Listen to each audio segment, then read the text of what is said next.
Merci, Monsieur le maire.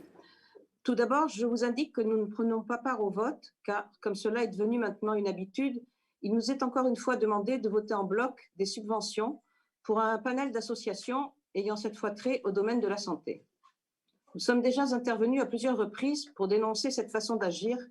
Les domaines de compétences, les buts recherchés et surtout la gestion de ces associations n'étant pas toujours à même de donner les gages de neutralité nécessaires à toute association subventionnée qui se respecte. Mais dans la délibération qui nous est soumise aujourd'hui, ce n'est pas tant le problème de neutralité que celui de la pertinence de l'action prévue qui est en cause.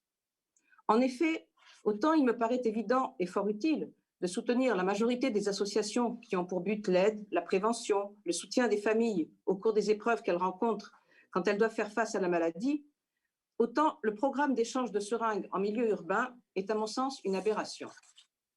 Il est bien évident que la mise à disposition d'un distributeur de seringues vise essentiellement un public de toxicomanes.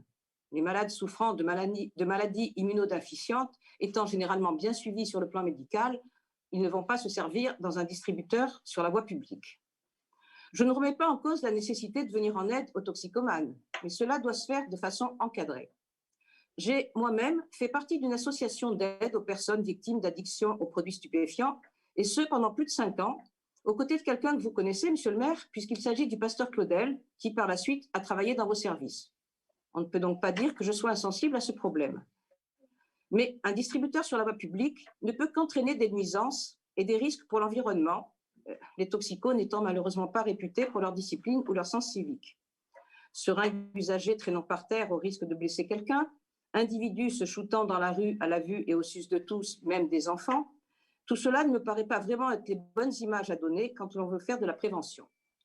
J'ajouterai les risques pour les toxicos eux-mêmes. Un individu victime d'overdose en pleine rue serait alors sans personne pour le secourir. Ce n'est donc pas de cette façon que nous pouvons les aider.